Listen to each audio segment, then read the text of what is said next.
की तरफ देखिएगा, टाइप 3 का फर्स्ट क्वेश्चन क्या बोल रहा है आपके स्क्रीन पे दिख रहा होगा। ठीक है, बोल रहा है एक व्यक्ति दो वस्तुओं में से पहली को 15% की हानि पे बेच रहा है। समझिएगा, पहला जो भी वस्तु था यहाँ पे समझिए, पहला वस्तु को वो क्या कर रहा है 15% की लॉस पे बेच रहा है। हम यहाँ पे इसको लिख लेते हैं। ठीक है, 15% के लॉस पे बेच रहा है। ठीक है, उसके बाद बोला गया दूसरी को 19% के लाभ पे बेचता है। दूसरा जो वस्तु था उसका उसको 19% के किस पे बेचता है भाई, 19% के लाभ पे बेचता है। ठीक है, तो यहाँ पे हमने इसको लिख लिया। जो जो क्वेश्चन में कहा गया उसको पहले लिख लेते हैं।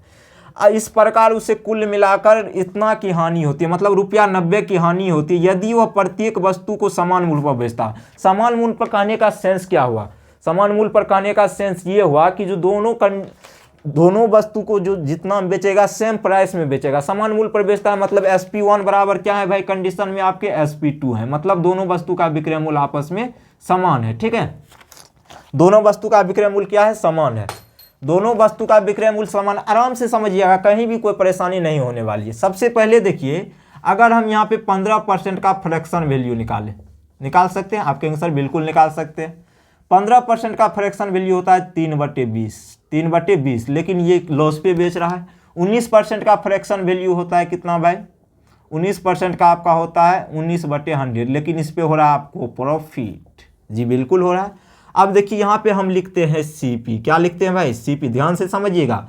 यहाँ पे CP1 और यहाँ पे लिखते हैं CP2। क्यों भाई, क्योंकि दो वस्तु को बेच रहा है। तो अब देखिए पहला कंडीशन से हम लोग चलते हैं। 15% का फ्रैक्शन वैल्यू 3/20, अगर किसी वस्तु का CP 20 यूनिट है, समझिएगा, नीचे वाली वैल्यू क्या होगा भाई, CP, क्या होगा CP, ऊपर वाला क्या होगा प्रॉफिट। अगर कहेगा तो प्रॉफिट को डिनोट करेगा, लॉस कहेगा तो लॉस को डिनोट करेगा। तो पहला वस्तु को लॉस पे बेच रहा है, तो 20 के समान में कितना का लॉस हो रहा है भाई, 3 का लॉस हो रहा है। तो 3 का यहाँ पे लॉस हो रहा है, तो कितना में बेचेगा, 17 में बेचेगा। आप कहेंगे सर बिल्कुल, तो ये SP हो जाएगा, कोई दिक्कत, आप कहेंगे नहीं। तो SP1 कितना आ गया, 17। अब दूसरा में क्या कहा गया, 19% के लाभ पे बेचता है। तो 19% का फ्रैक्शन वैल्यू होता है 19/100, मतलब इसका CP अगर 100 है तो ये 19 का इस पे क्या कर रहा है, लाभ ले रहा है। तो कितना में बेचेगा, 119 में। समझिएगा। अब आपका डाटा यहाँ से होता है क्लियर, लेकिन एक कंडीशन आपको और दिया हुआ था कि जो SP1 बराबर SP2 है। तो SP1 क्या यहाँ पे आपको SP1 और SP2 बराबर है, आप कहेंगे सर बिल्कुल भी नहीं बराबर है। तो करेंगे क्या, यहाँ पे देखिएगा, SP1 बराबर SP2 क्वेश्चन में कहा गया कि दोनों वस्तुओं को समान मूल्य पे बेच रहा है। तो यहाँ पे ये 17 है, कितना है भाई, 17 है। समझिएगा, यहाँ पे ये 17 है और इसका जो SP है वस्तु 2 का, मतलब सेकेंड जो वस्तु है इसका है 119। तो इसको बराबर करने के लिए क्या करना पड़ेगा, देखिएगा 17 119 का एलसीएम कितना होता है 119। तो इधर भी 119 करने के लिए 7 से गुना करना पड़ेगा और उधर 1 से, कोई दिक्कत, सब में 1 से तब क्या करेंगे, गुना करेंगे। और इधर सभी में 7 से अब हम लोग क्या करेंगे, मल्टीप्लाई करेंगे। अब हो जाती है कहानी समाप्त। कहिएगा सर कैसे, तो देखते जाइए। अब यहाँ पे आपका CP बराबर हो गया, आप कहेंगे सर बिल्कुल, एक बार हम यहाँ से फिर से लिख देते हैं। तो ये 140 हो गया, 20 × 140 फर्स्ट वस्तु का CP, इधर सेकेंड वस्तु का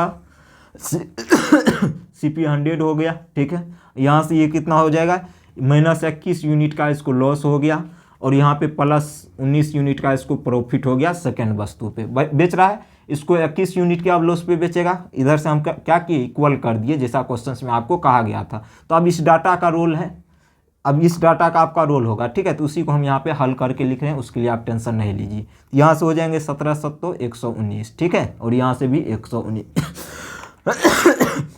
और क्वेश्चन में कहा गया था SP आपका बराबर है, तो अब बराबर हो गया है।